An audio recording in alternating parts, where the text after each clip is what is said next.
తెలంగాణ మాజీ డీజీపీ మహేందర్ రెడ్డిపై హైకోర్టు న్యాయవాది రాపోలు భాస్కర్ సంచలన ఆరోపణలు చేశారు. గ్యాంగ్స్టర్ నయీం సాయంతో ₹1,00,00,000 మేర ఆస్తులు కూడగట్టుకున్నారని రుజువులు చూపిస్తూ మీడియాకు వెల్లడించారు. విచారణ చేసి తగిన చర్యలు తీసుకోవాలని గవర్నర్ కు, ముఖ్యమంత్రికి, డీజీపీకి ఫిర్యాదు చేయనున్నట్లు వెల్లడించారు. దాన్ని ఖర్చు పెట్టింది 7 నుంచి 8 కోట్ల రూపాయలు మాత్రమే.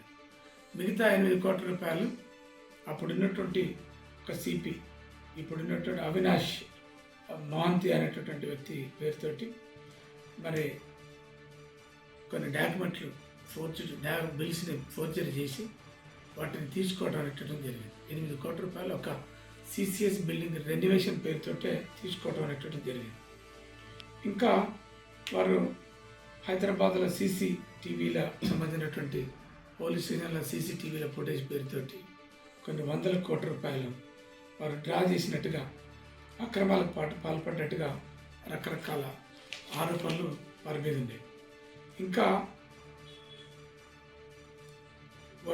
ఇది అగ్రికల్చర్ ల్యాండ్స్ సుమారు ఒక 5,000 ఎకరాల విలువ కలిగినటువంటి భూమిని, 5,000 కోట్ల రూపాయల విలువ కలిగినటువంటి 106 ఎకరాల భూమిని చేవెళ్ళ, రంగారెడ్డి జిల్లాలో చేవెళ్ళలో కొనుగోలు చేశారు వారి కుటుంబ సభ్యుల పేరు మీద. అంతేకాక ఒక 6,000 కోట్ల రూపాయలు విలువ కలిగినటువంటి 74 ఎకరాల భూమిని సర్వే నెంబర్ 12, 13, 14, 17, 18, 19, 20 అనేటటువంటి సర్వే నెంబర్లలో దామరగిద్ద అనేటటువంటి ఒక ఊర్లే, అంటే చేవెళ్ళ మండలం ప్రస్తుతం ఉన్నటువంటి రంగారెడ్డి జిల్లాలో వీటిని సుమారు ఒక 15,000 కోట్ల రూపాయలు కలిగినటువంటి ఈ భూమిని 74 ఎకరాల భూమిని కొనుగోలు చేయడం అనేది జరిగింది. అది డీజీపీ గారి పేరు మీద, మాజీ డీజీపీ గారి పేరు మీద ఉంది. అంతేకాక ఇదే డీజీపీ గారు సుమారు ఒక 25,000 కోట్ల రూపాయలు విలువ కలిగినటువంటి ఒక 100 ఎకరాల భూమిని సర్వే నెంబర్ 70లో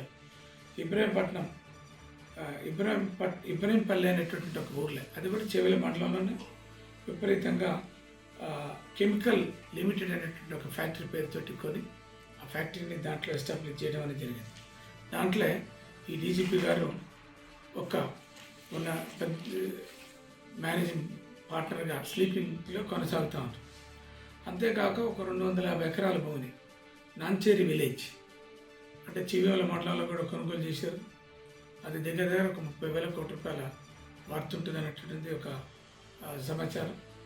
అంతేకాక గ్యాంగ్స్టర్ నయీంని ఉపయోగించుకొని ఎక్కడెక్కడ ల్యాండ్ మైన్స్ ఉన్నా, ఎక్కడెక్కడ డిస్ప్యూట్స్ ఉన్నా, ఎక్కడెక్కడ ఏ రకమైనటువంటి విలువ కలిగినటువంటి ఆస్తులున్నా వాటన్నిటిని కూడా సుమారు ఒక 300 ఎకరాల పరిధిలో వీటిని సెటిల్మెంట్ చేసుకోవడం అనేది జరిగింది.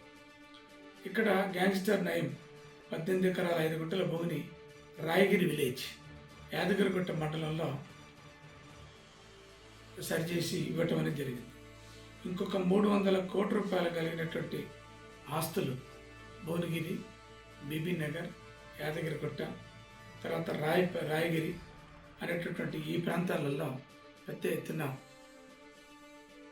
వీరికి ఆస్తుల్ని కూడబెట్టి ఇవ్వటం అనేటువంటి జరిగింది.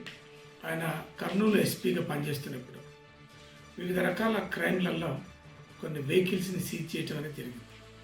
సీజ్ చేసినటువంటి వెహికల్స్ని అక్రమంగా వాటిని రిపేర్ చేయించి అమ్మటం అనేది కూడా జరిగింది.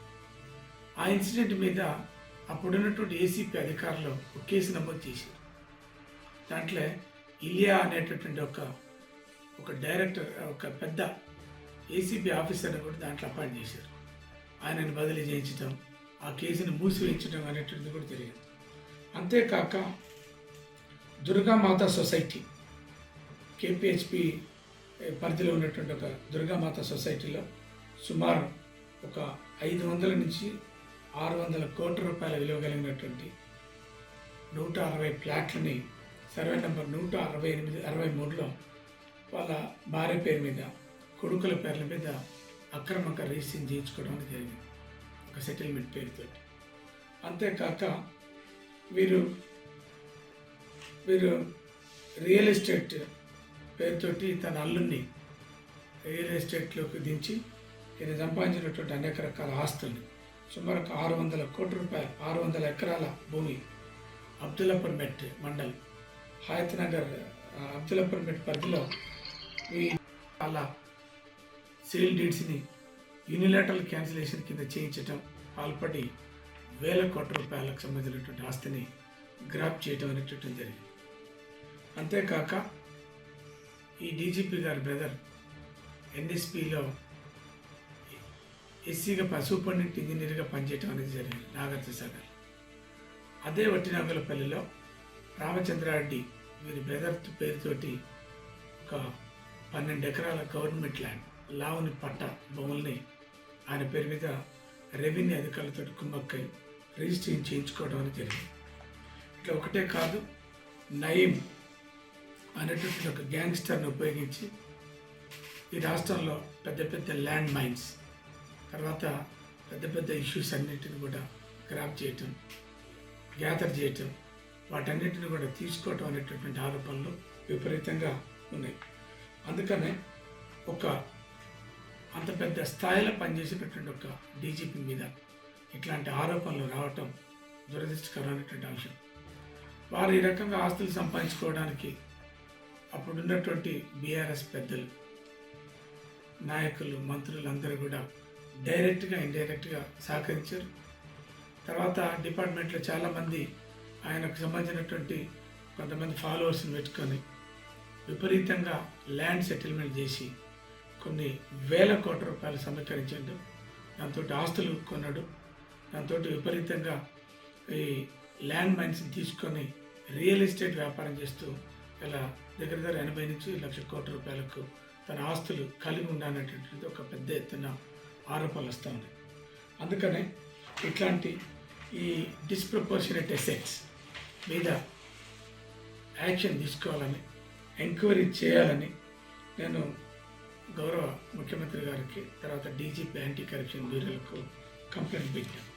అంతేకాక ఈ రాష్ట్ర గవర్నర్ కూడా కంప్లైంట్ పెట్టాం. దీని మీద విచారణ చేయాలి, ఆయనకు సంబంధించినటువంటి అక్రమ ఆస్తుల మీద విచారణ చేయాలి. ఆయన డీజీపీగా ఉండి సిపిగా ఉండి రకరకాల పొజిషన్లలో ఉండి ఆయన చేసినటువంటి అనేక అక్రమాల మీద చర్యలు తీసుకోవాలి. ఈ రాష్ట్ర